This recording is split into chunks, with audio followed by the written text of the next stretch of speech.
Thank you, Marcia. Let me just begin by echoing Marcia's thanks for joining us. We've been absolutely blown away with the level of interest in the event. And if you are watching this as a recording after the event, we're sorry you couldn't join us live. But as Marcia said, demand outstripped our ability to meet it by about 4 or 5 times. So we're absolutely thrilled with that. I'm Dr. Alan Watson. I'm a senior lecturer in human geography here at Loughborough, and also a theme lead in the centre's research centre in communication and culture. The session is going to be co-chaired with my colleague Joanna Halston, who is ex-Loughborough, but now at the Cass Art School at London Metropolitan University. And so we're going to be leading the discussion between us today. It's going to be a fairly open discussion. We'll see where it takes us. As Marcia mentioned, if you'd like to ask questions, then please pop them in the chat, and Johanna and I will do our absolute best to try and incorporate some of those into the discussion today. We are super disappointed that we weren't able to welcome our fellows physically to Loughborough this year, as was the original plan, but I think this is a really, really good second best. So we're really, really pleased to have you here today. So without further ado, I'm going to begin with some introductions and apologies to colleagues for pronunciations. But I want to just spend 5 minutes giving our amazing fellows the introductions they deserve, beginning with Professor Salomé Voegelin from the London College of Communication at the University of Arts in London. Salomé is a professor of sound and an artist, writer and researcher engaged in listening as a socio-political practice. And her work and writing have dealt with sound and the world that makes sound. That's to say, its aesthetic, social and political realities, which she argues are often hidden by the persuasiveness of a visual point of view. Salomé's practice engages in very participatory, collective and communal approaches.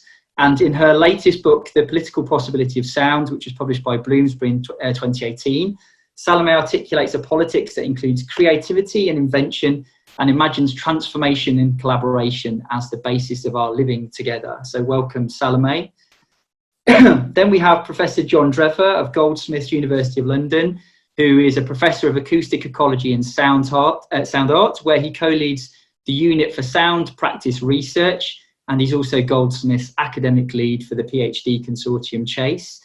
Right, John is an academician of the Academy of Urbanism, fellow of the Royal Geographical Society, a member of the Institute of Acoustics and Audio Engineering Society, and a fellow of the Royal Society of Arts. Bit of a mouthful, thank you, John.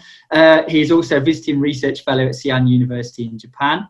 And John's research sits at the intersection of acoustics, audiology, urban design, sound art, soundscape studies and experimental music. And he has a special interest in soundscape methods, including field recording and sound walking, which I hope we'll get a chance to chat a little bit about today. So welcome, John. Next up is Dr. Ricciarda Belgiojoso from the Università Milano Bicocca, Italy. Ricciarda is an adjunct professor in music and society. She holds a PhD in art history from the Sorbonne and in spaces and temporalities of the town and the territory from the University of Brescia. She's also studied piano and composition at the Conservatory of Milan and also holds a degree in architecture from the Politecnico of Milan as well. Ricciarda is author of a wonderful book called Constructing Urban Space with Sounds and Music, which was published by Rauchich back in 2014. And in that text, she draws readers' attention to the sound of the urban environment. And in particular, the text considers what we might call sensorial architecture and how we might consciously create environmental architecture, which is sustainable, which connects with art, and which diffuses a culture of sound. And then, excuse me, last but not least, joining us all the way from Australia, where it's something like 10:15 in the evening, is Dr. Leah Barclay from the University of the Sunshine Coast, Australia. Leah is a sound artist, designer and researcher who works at the intersection of art, science and technology. And her work over the last decade has investigated innovative approaches to recording and disseminating the soundscapes of both terrestrial and aquatic ecosystems to inform conservation, scientific research, and very importantly, public engagement. She has been the recipient of numerous awards, and her work has been commissioned, performed, and exhibited to wide acclaim internationally by organisations including the Smithsonian, UNESCO, and Al Gore's Climate Reality. And Leah currently leads several research projects, including biosphere soundscapes and river listening, that are focusing on advanced field of ecoacoustics. So very welcome, Leah. So hopefully you could all hear me okay and follow me okay. So I'm going to begin the conversation. I'm going to turn to each of our fellows in turn. And the question I'm going to ask is quite a large one, a big one in scope, but I'd like each of our fellows to reflect on this and maybe offer an answer of a few minutes. So the question is, in which ways can we describe sound, noise and silence as having a politics, and how might that be reflected in your own research and your own practice? And I think I'm going to pick on John first with this one, if that's okay, John. Okay, I unmute myself. Thursday, thanks for inviting me. It's a pleasure to be here virtually. Sad I'm not there physically. Happy Bloomsday as well. And I saw some old faces earlier I haven't seen for decades, so hello people. Yeah, so the politics question is huge. For my own research, and I've been come from a kind of soundscape noise activist background. More recently I've been focusing much more on audiology, and that's kind of opened up a whole range of thinking about sound and hearing, which relates to key questions of accessibility and power relationships and who gets to hear what. So that's kind of really where the politics comes in. Shall I flesh it out a bit? I mean, some of you have heard me going on and on about this. I could talk about hand dryer noise for hours, but I don't want to bore you. But that's really where these ideas came out of, as well as becoming a kind of dad, and then being aware that my kids have different hearing to my own.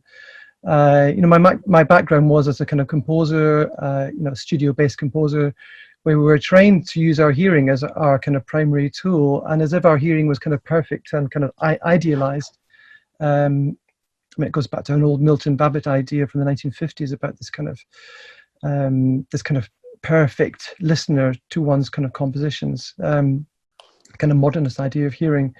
And yeah, I've realized that just is ridiculous and doesn't exist. And as I'm now older and I now have kind of my own kind of hearing impairment issues and tinnitus, and aware of a kind of wide diversity of people's hearing out there, that it's now kind of key, definitely from my research and my kind of more, I guess, awareness raising to kind of push that way of thinking. I mean, sound studies has predicated very heavily on hearing as a kind of given, whilst there's been a huge kind of focus on lots of different modes of listening, which I think we're going to talk about more later.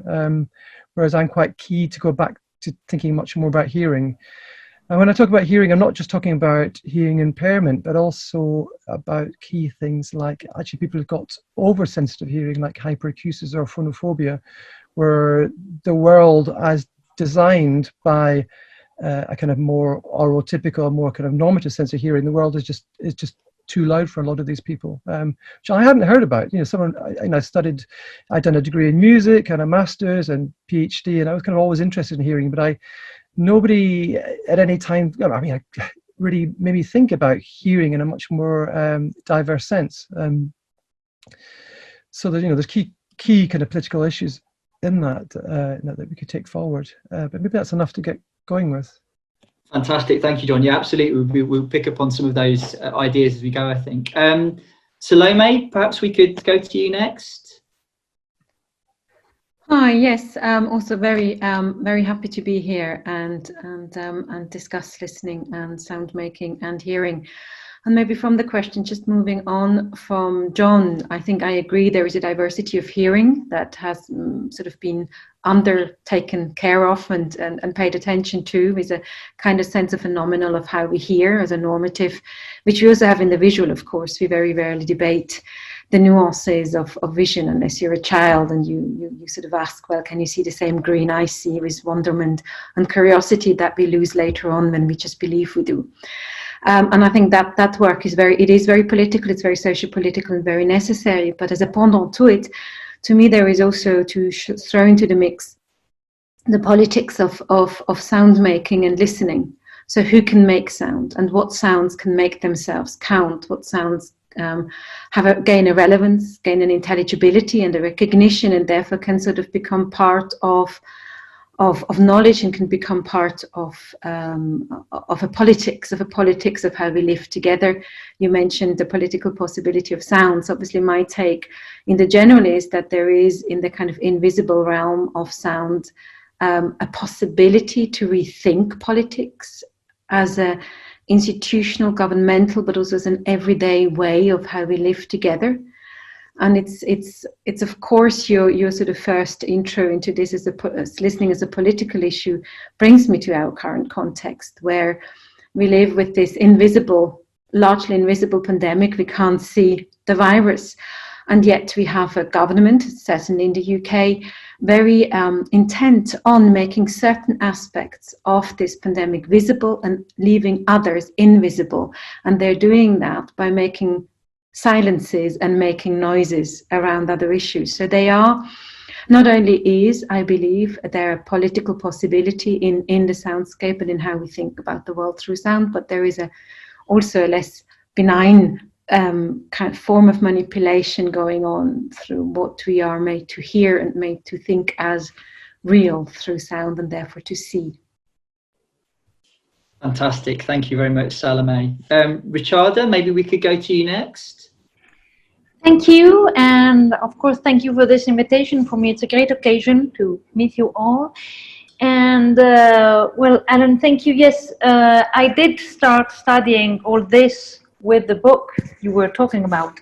So I was really interested in in what noise was for the city, and I looked for artists that worked on noises, for example, for converting them in traffic noise, for example, converting it into music, and all these sort of methods that were artistic and creative ideas that could give us some instruments to apply to architecture design, urban design, or something similar.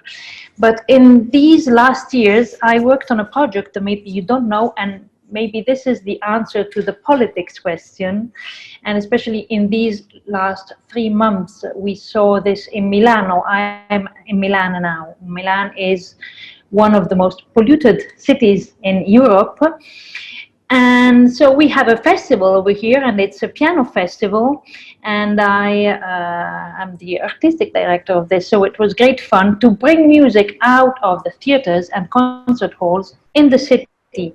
So it's a weekend. Let me type in the chat the Piano City Milano if anybody wants to have a look at the program. It's pianocitymilano.it.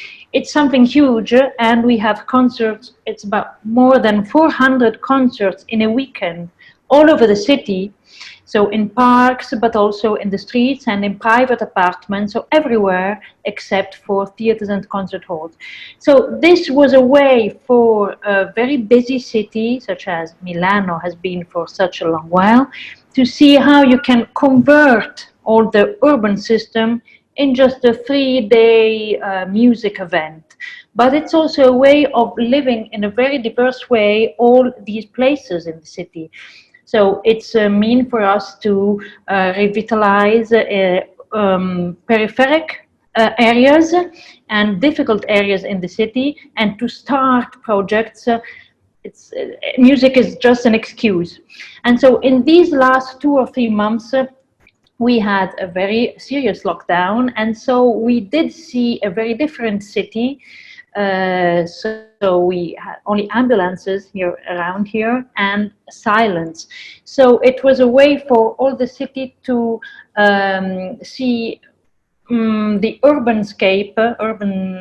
let's say landscape or soundscape also in a very different way. It was an occasion to see how Milan could get different. And so the city of Milan is working on cycle paths and on new ways to live and work around the city. And I think that this is strictly connected to us as well. We do the festival for the city of Milan, actually. And so I think that this is a way for thinking about this with piano, so one of the most classical instruments that you can have, and to experiment always new ways and possible ways to see things differently. Fantastic, thank you, Ricciarda. And then last but certainly not least, with that beautiful background, Leah, what are your thoughts on the politics of noise, sound and silence? Absolutely. Thank you, Alan. And I'll also start by saying thank you very much for the invitation to be here. It feels like a great privilege to be on this panel, especially amongst such esteemed colleagues. So I guess my perspective on this question, it's very much at the heart of the research that I'm engaged with in the field of acoustic ecology, which was founded in the 1970s very much around some of these questions as well, particularly, R. Murray Schafer's idea around really pushing back on the impact of anthropogenic noise in our environments. But I guess, reflecting on what we've just heard from the other speakers, I'm also really interested in the context of some of these questions in some of the research I've been engaged with more recently, particularly as I've got deeper involved in environmental sciences and thinking about the field of ecoacoustics as well. So thinking about, when we talk about listening from a non-human perspective and our relationship to things like silence and noise in freshwater and marine environments, we often think of these ecosystems as these silent places, these sort of silent, relaxing environments. But, as we're sort of in crisis mode in various parts of the planet right now, the oceans and rivers are in absolute crisis as well. And when we look at the impact that noise is having in these ecosystems across the planet, I mean, it's completely mind-blowing when we think about something like seismic testing, which I'm sure you're all quite familiar with, but this is being rolled out across Australia at the moment, and it is like having a nail gun in your bedroom going off every 10 seconds, and this is deemed to be an appropriate technique to be happening in the ocean, an environment that is quite literally a sonic environment where marine life are reliant on sound to communicate and survive. So I guess, at this point, I'm really interested in thinking about these questions from a non-human perspective as well, particularly in ecosystems that we don't traditionally have access to as listeners. So, what does it actually mean to think about our sonic environment and the politics of listening across that sonic spectrum when we start thinking about listening in an ultrasonic perspective above our hearing range or an infrasonic perspective below our hearing range. And I might leave that one there. Thank you, Leah. Fantastic. So that's a great segue, actually. Maybe if I could hand over to Johanna and thinking of time, we'll maybe skip a question, but go to the one about maybe the different environments, Johanna. Yeah. Okay. Yeah. So I'm just, thanks for all of you. I have so many questions already. I want to ask all of you, but I shall stick to the plan. So how does the relationship between sounds, noise and silence change in different environments, do you think? I know that there's a broad range, Ricciarda, you're talking about the urban environment. I know, John, you've worked with Hong Kong and other places and more local places in the UK, and Leah, obviously you're working in very much with the rivers and other species than humans. And Salomé, you also have a very big range. So I'm just wondering how the different environments operate in different ways. Or how do you use different approaches, or are you thinking in different ways for each of the different environments? Maybe Leah could continue. It might be easiest to go back to Leah straight away. Sure, I'd be happy to. I mean, I absolutely, I would approach those questions quite differently in different environments. And I think, when we're talking about listening and, doing these kind of participatory experiences in an urban environment, obviously it's dramatically different when we're working in natural environments as well. And I guess, I find it quite fascinating, depending, I guess, on the context of the questions that we're asking, but to work with environmental scientists in the field who might be focused on a very specific species, and I'm always fascinated by those different perspectives of listening in different contexts. So, you know, some of the scientists I've been working with may go into the field and, you know, not listen at all and stick a microphone on the tree, not put headphones on, and pull the SD card out a couple of days later and go back to the lab and, you know, sort of at no point have there been actively listening to that environment in the process. So I guess, you know, at that intersection of, well, artistic and scientific possibilities of listening to these different environments, I mean, I'm interested in ways that we can really, I guess, have an embodied listening experience in sort of both those, scientific, artistic and aesthetic contexts as well. That was a slight tangent to your question. I might hand it over to someone else. No, I think that's really interesting, because that nicely links, I think, to some of what Salomé has been talking about maybe in your last book, Salomé, where that kind of trying to listen, trying to understand the possibility of listening to something in a very particular way. And I was wondering if you might want to take over, Salomé, on that point.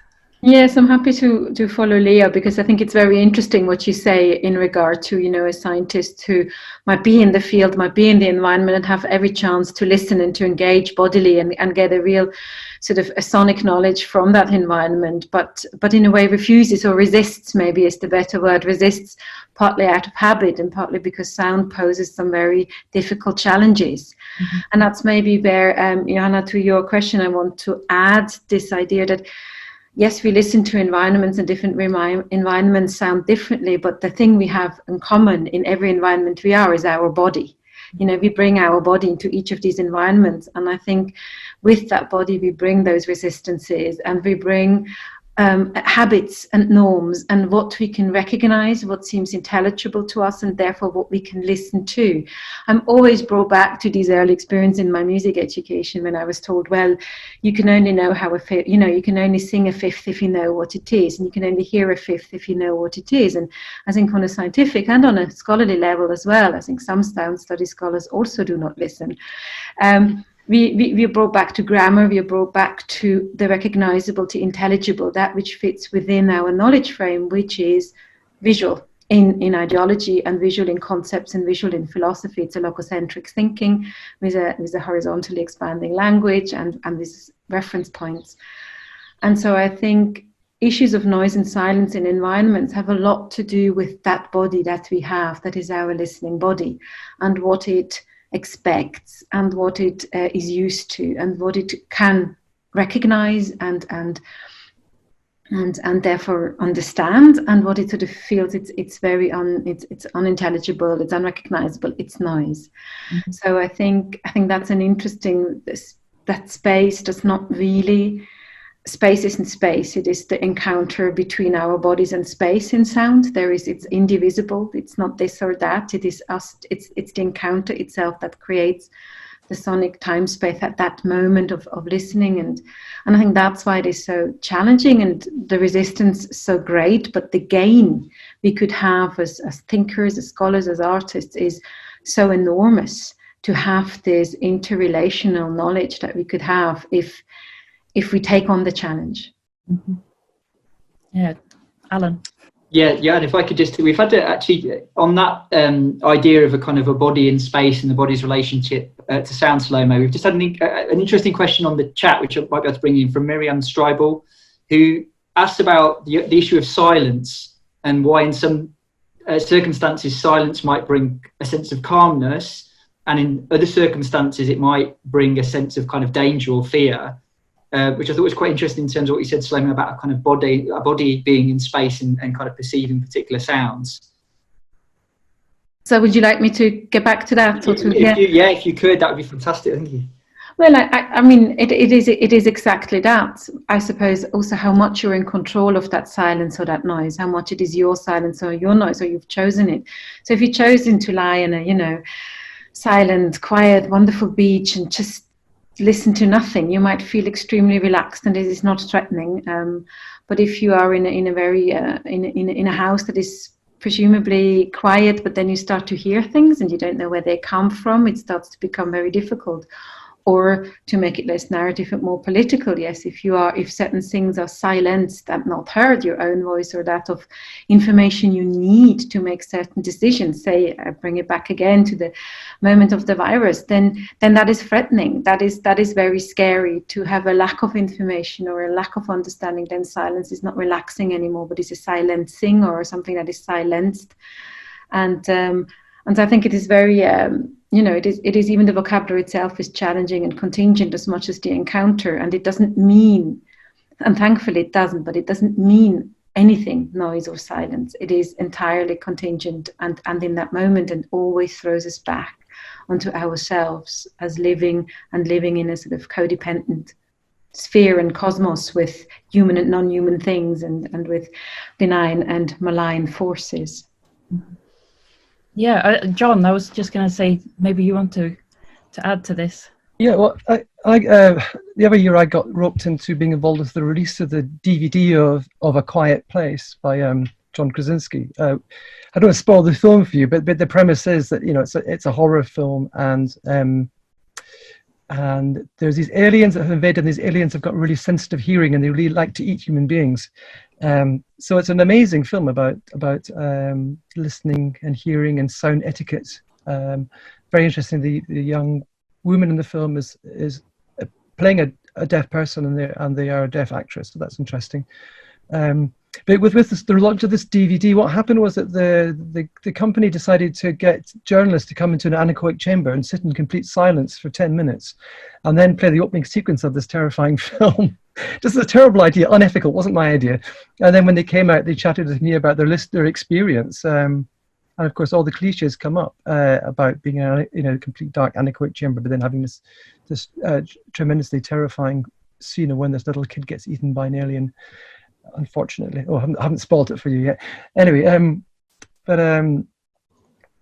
it's, that film's it's a reminder about those kind of deep-rooted notions we've got about silence and terror and safety that, especially as parents, we know about.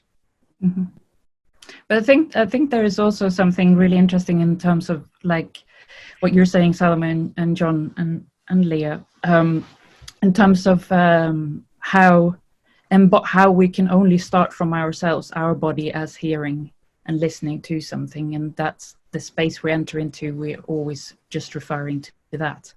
But I was just wondering also, John, if you had anything to say about in terms of the different ranges of hearing, and obviously entering into different spaces doesn't mean I have hearing issues to do with oversensitivity.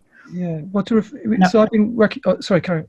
No, you go. Yeah. So I've been working for Andrew Hugo, trying to develop a kind of oral, diverse concert situation. Going back to your kind of question earlier about environments and silence and noise, and concerts tend to be quite, especially in avant-garde or pop music, tend to be really, really loud. But on the other hand, classical concerts can also be points when audiences have to be silent, which could be impossible for someone with, say, Tourette syndrome. So it's a really tricky situation. So we're trying to devise a situation where all the performers and all the composers have some kind of diverse hearing, and it's set up for an audience which has diverse hearing. Now, this wasn't. This is really Andrew Hugo's idea to take this forward into a concert, and it's an impossible situation. But it's a lab really for the larger soundscape, because in the audience we did have people who've got, we've done 3 concerts now. In the audience we did have people who've got very, very, very sensitive hearing. Now something like hyperacusis or tinnitus can be really, really troublesome, and we're talking about pain thresholds. It's very serious issues. You can look online about stories of people having euthanasia because of hyperacusis issues. That's serious. So we're trying to create concerts where we have also people who are profoundly deaf, who have cochlear implants, who are in the same concert. And so we kind of created a range of ways of dealing with this, with floors which vibrate, through the sound signal being sent through different surfaces, different kind of signaling, headphones with different settings, including encouraging people to be mobile and to leave the space. And before each piece, to explain what's how loud the piece is going to be, if it's going to be a, you know, full of surprises, or it's going to be kind of more textural, etc. So it's a beginning of an experiment, which seems quite important, but also a very, very, very difficult to do. Could I, if I could maybe, I think Ricciarda maybe could speak to some of these issues as well. Ricciarda, in the book, you speak about sensorial environments and the idea of kind of, you know, developing urban environments and spaces in ways that, you know, can improve our experience with sound. Maybe you'd want to reflect a little bit on those sorts of issues and the idea of a body in a particular space. Yes, maybe because I heard a few things came out of this, so maybe I reply to you just after a few words.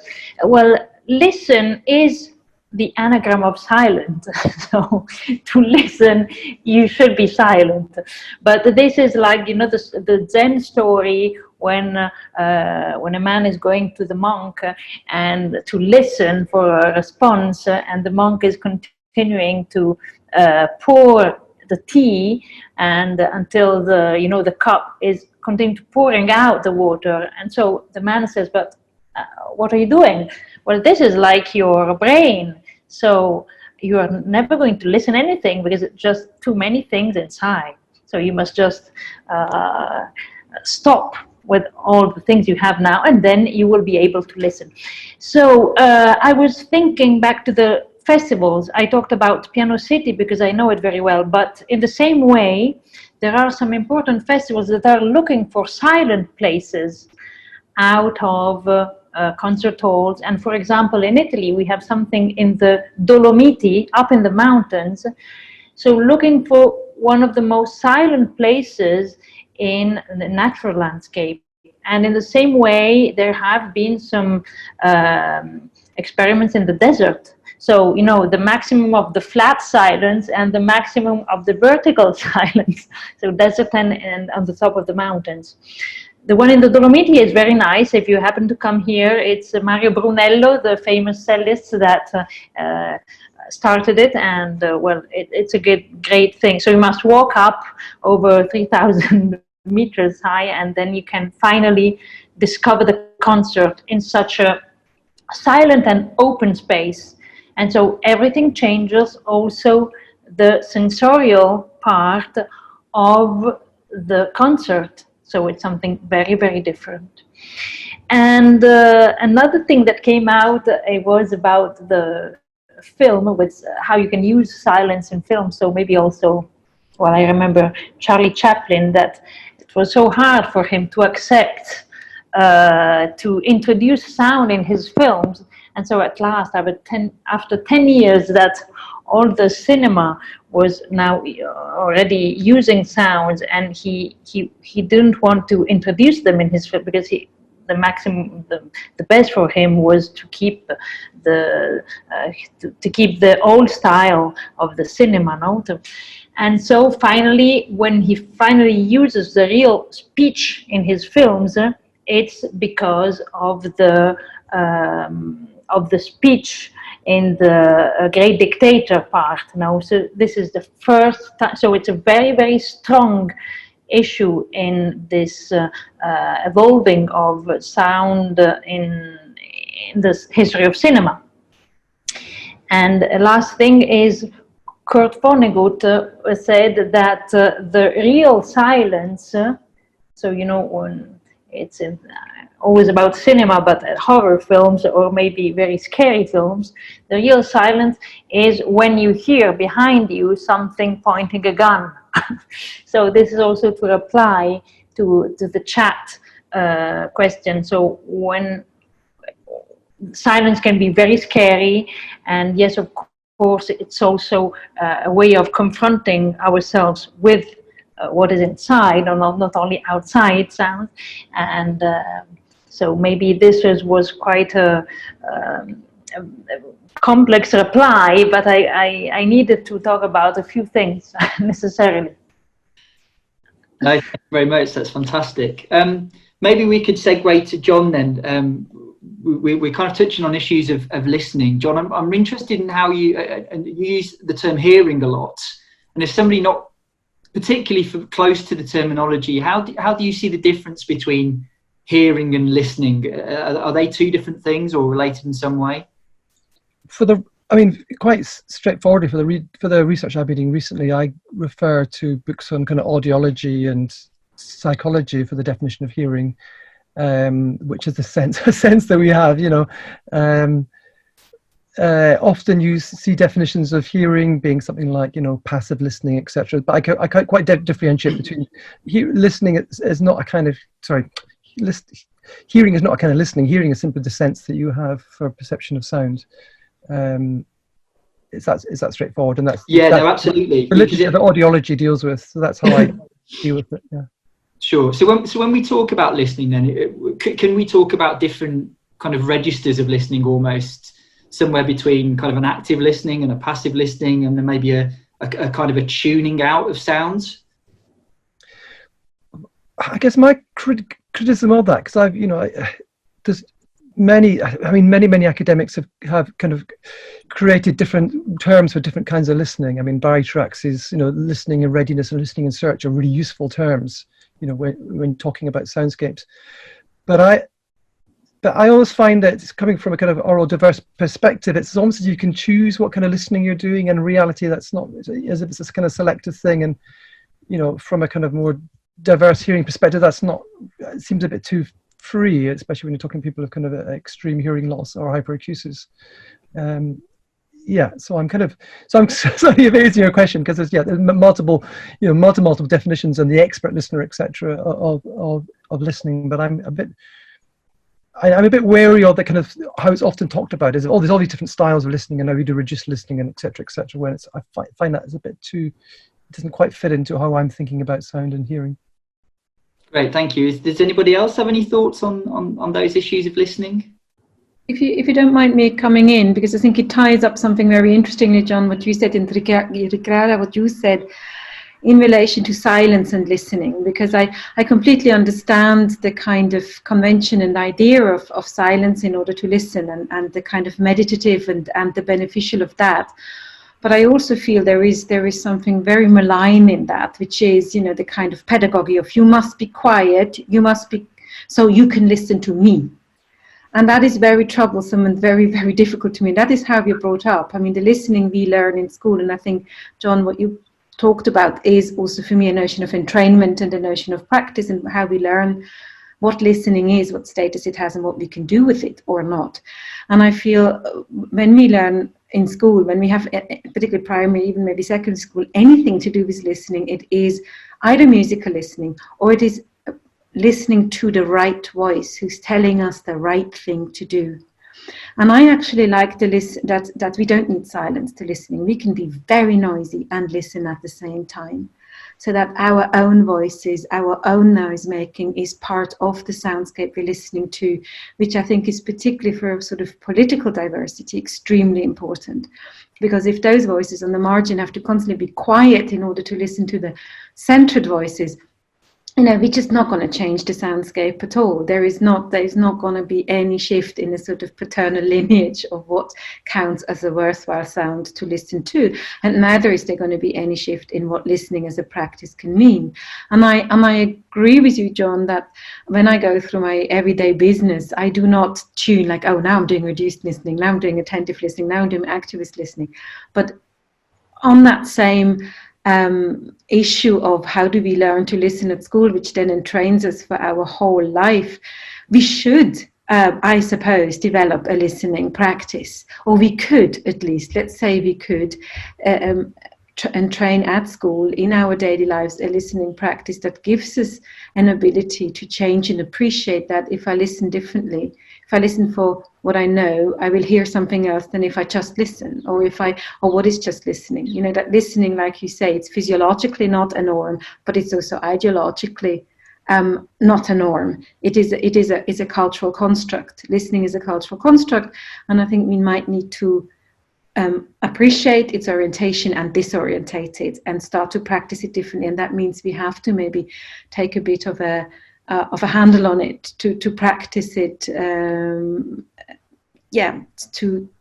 feel we have an authorship not only over our sound making but also over our listening, and can then, you know, even from the margins, bring our voices to bear.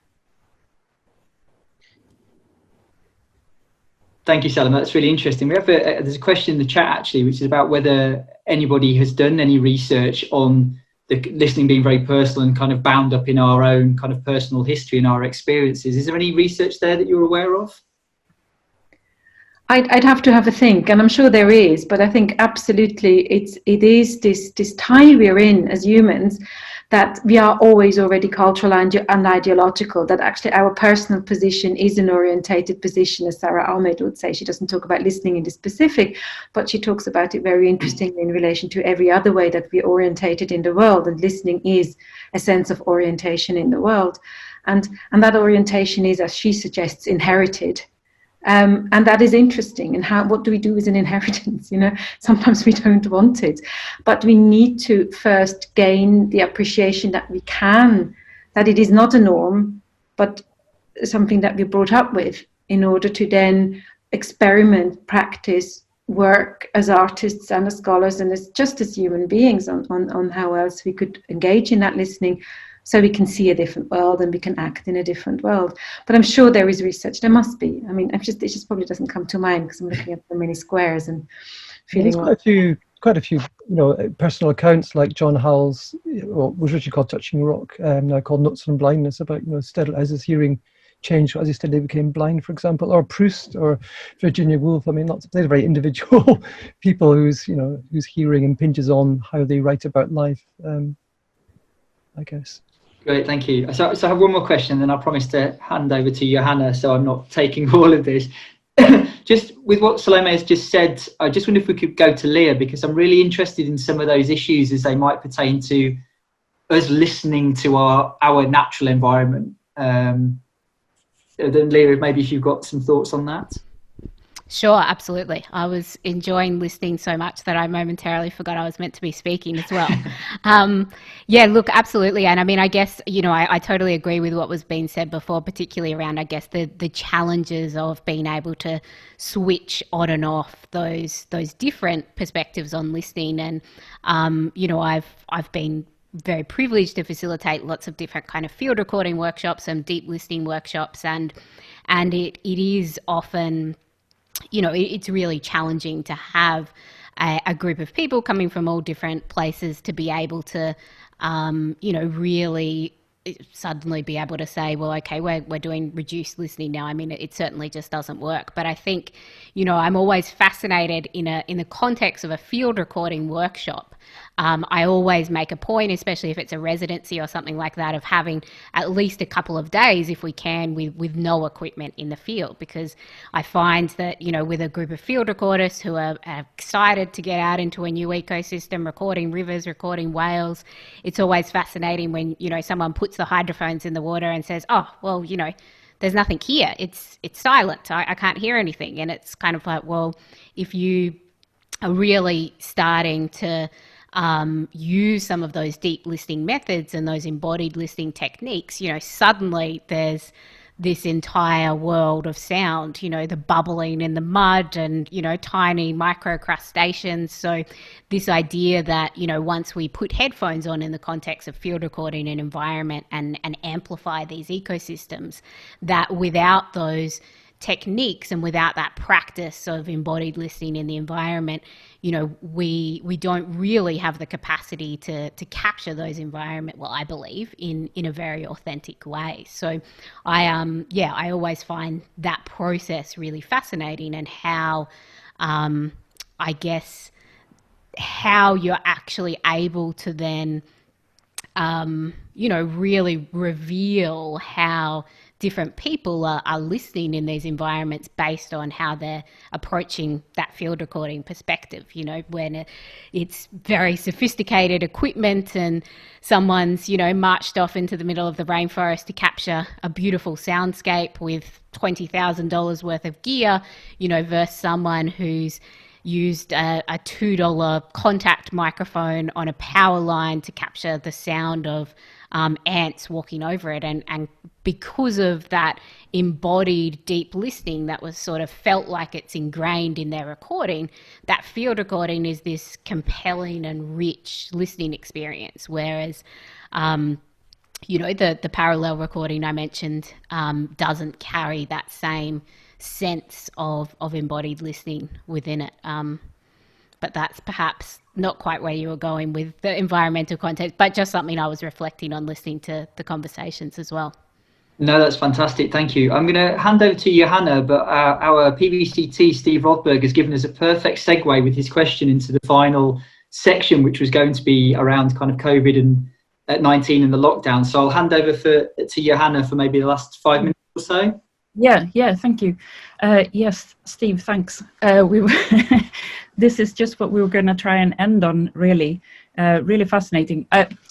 On another time, Leah, I would love to pick your brain about how to engage with kids on a smaller individual scale, because it feels like we've all been saying that actually where we need to change things is maybe at school level or prior to school level.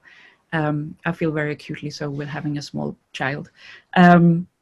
But so our final question really is, how have the last few months with the changes around COVID-19 impacted upon your thinking about sounds, noise and silence? Has there been any dramatic changes for the better or for the worse? What has been seen as better or worse? I mean, that's very, obviously individual to each person. I'm just wondering whether, Ricciarda, you might want to start, because you've been in lockdown maybe much longer than we have. Oh, yes. Well, maybe I also said something about this in the first, in the beginning, because certainly here everything changed, and it was an occasion for, not cancelling layers that we put on this city. And so obviously, so all the things that came gathering up in time on this, Milan isn't so big, but in the last 30 years, it has been getting bigger and bigger. So we just, in a short time, we just cancelled everything. And this was the occasion to get up to a zero level.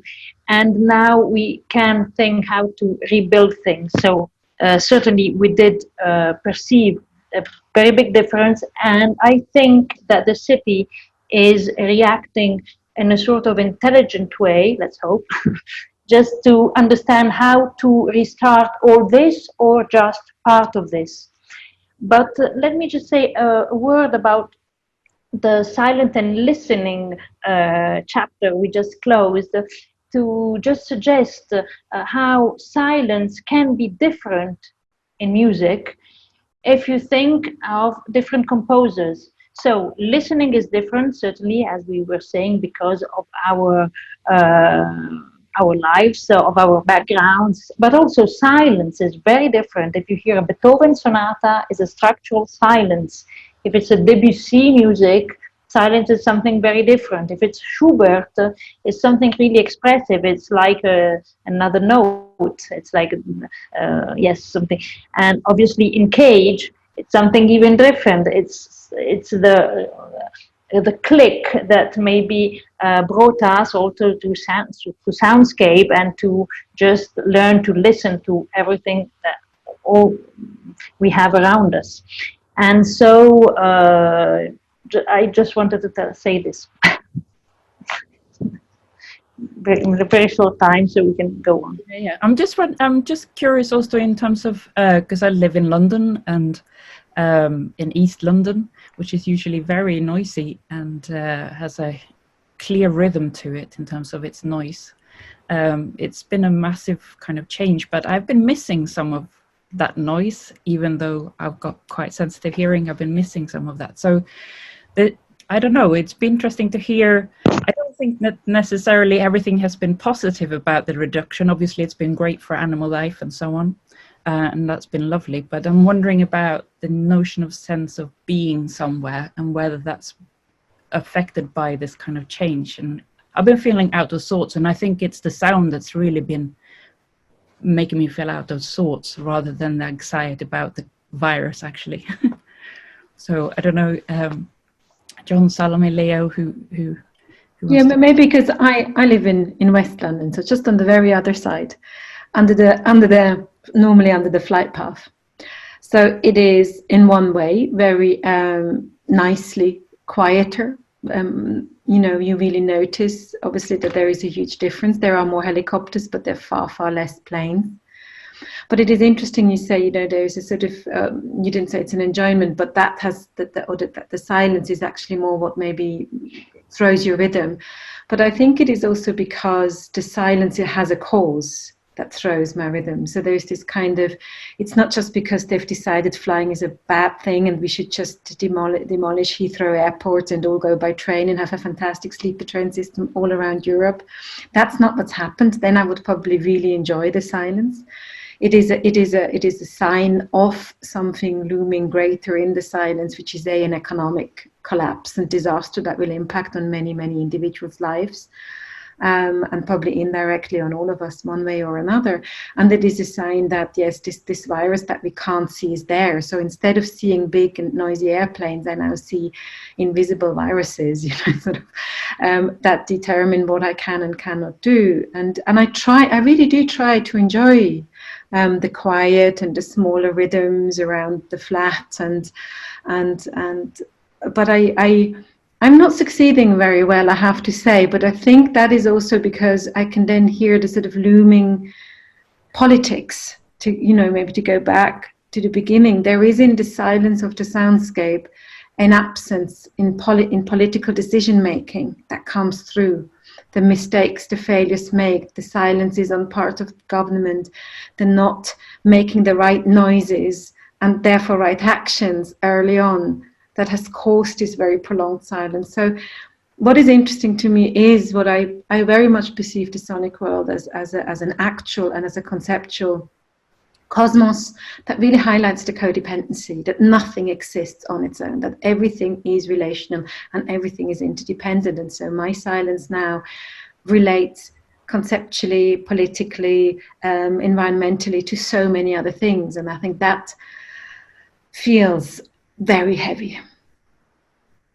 Yes, I couldn't agree more. I think it's kind of unnerving, isn't it?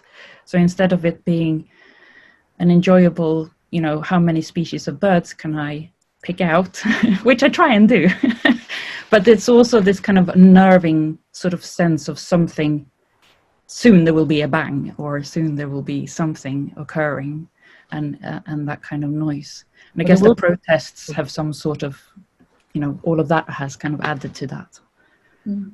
John? There will be a tremendous bang once the aircraft comes back again to its normal rhythms.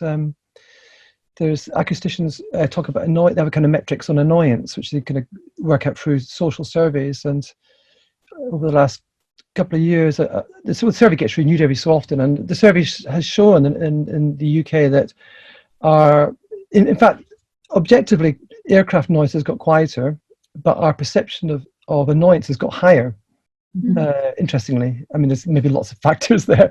You know, maybe we're becoming more sensitized as a culture, I think, actually, to hearing, and you know, we do I think we've habituated to the silence to some degree, but when it comes back again, I think it's going to be even more annoying than it ever was. I think it's going to be even harder. I did a bit of field recording just randomly. I found myself in a park in Watford on the flight path for Terminal 5. This is before the lockdown, and it was extraordinary that, you know, the planes landing, you know, continuously. The sound levels are absolutely extraordinary. That stopped now. I guess I don't know what Terminal 5 is doing this now. I guess it's Salomé will notice every plane. I mean, I guess you start to notice every single plane. If it continues, you don't notice that. It's a different kind of annoyance factor. Yeah, it's good. Anyway, we're going to feel it when it comes back again. Oh, absolutely, definitely. I've already started, well, my son, who's 3.5, he keeps noticing every single plane that goes by and gets excited by it because he finds planes quite exciting, you know. So there's the novelty of hearing it. But obviously that changes. I'm wondering, Leah, how have you noticed any difference in Australia? Yeah, look, it's been quite dramatically different here as well. But I guess, I've been really fascinated, in response to COVID as well, the conversations and the dialogue around sound internationally. There's been this rapid increase of field recording projects, in Australia, but across the world as well. All these new sound mapping projects, and there seems to be, I guess, a lot more engagement in the mainstream media around the value of sound and listening, to our changing sonic environments in cities like New York as well. And I've been sort of writing a few things around this and exploring some of the ideas, but I think, some of the approaches to sound recording or field recording that have been happening, feel a little bit dangerous as well, almost in the same way, we may have been approaching field recording 20, 30 years ago, and not necessarily considering that, when we're recording sound, we're really, allowing the listener to kind of hear the world from our perspective. We're embedding our perspective on listening in these recordings. So we're putting the perspective of the world onto someone else's ears, and especially when we edit those recordings. So I found it, really fascinating with the pandemic soundscapes. There's often quite a colonial practice in some of them, this idea of taking from the environment, not asking for permission, and sometimes capturing and manipulating these pristine natural environments. And then, there's certainly been examples where these recordings are being pulled into this quite purist way of thinking about nature. And, what I guess I've been finding a somewhat dangerous, eco-fascist, humans are the virus kind of narrative. So I guess as much as I've been really inspired by this, I guess, re-emergence of field recording in many ways, and quite a rapid engagement in sound and listening, particularly in mainstream media we've seen in Australia, but also I guess some of the dangers that come with this as well. And I think, this idea that the silence is sort of full of all this trauma too. I mean, I was involved in a project for International Dawn Chorus Day called Reveille, which some of you may be familiar with, facilitated by Soundcamp in London. And so there was quite a lot of conversations around this, that it was, going to be a once in a lifetime opportunity to hear the entire planet in a state we wouldn't have heard it for 20 years, because this project basically traces dawn chorus around the planet for 24 hours continuously, jumping from location to location. And I was lucky to mix part of the event. And what was really fascinating is, in many of those locations which were in total lockdown, where we were expecting to hear these pristine natural environments, there was this sort of distinctive, sonic tension. So, India, a community in India that was in total lockdown, and the person facilitating the stream was very excited they were about to be featured. And at the time that it was featured in the soundscape, there was this quite dramatic dogfight happening.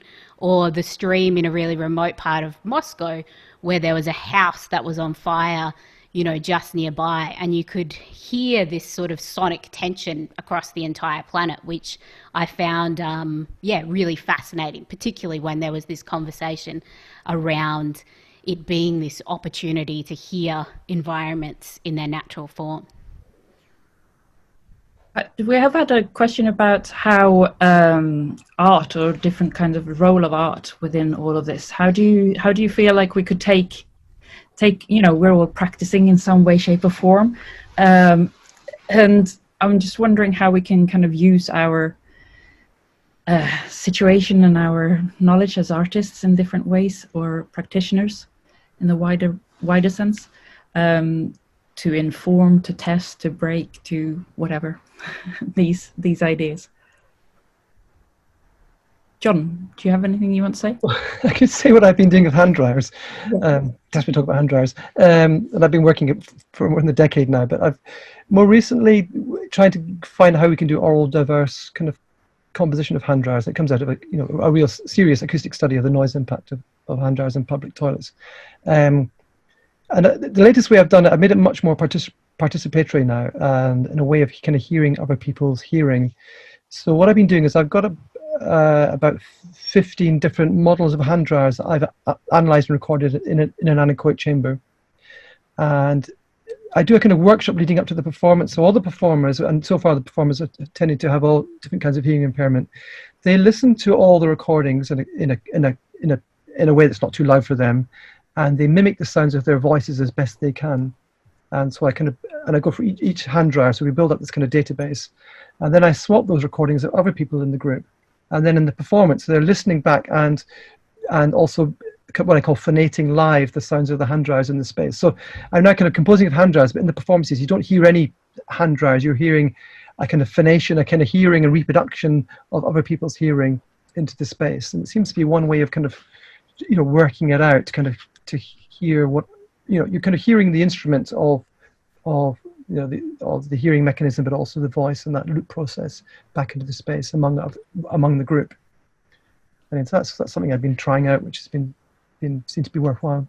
That's fascinating. Oh, sorry, yeah, I was going to say it would be great. I think we've only got a couple of minutes left, but it'd be really great, I think, if we could just go to Salomé for our last couple of minutes, just to think more about the kind of the arts and maybe an alternative politics of listening. Yeah. Oh, thank you. I was thinking also while Leah and John were talking, this kind of, I think that with the specificity of actual art making, you can sort of see that in chat rooms and so on, how many people are also struggling to make anything.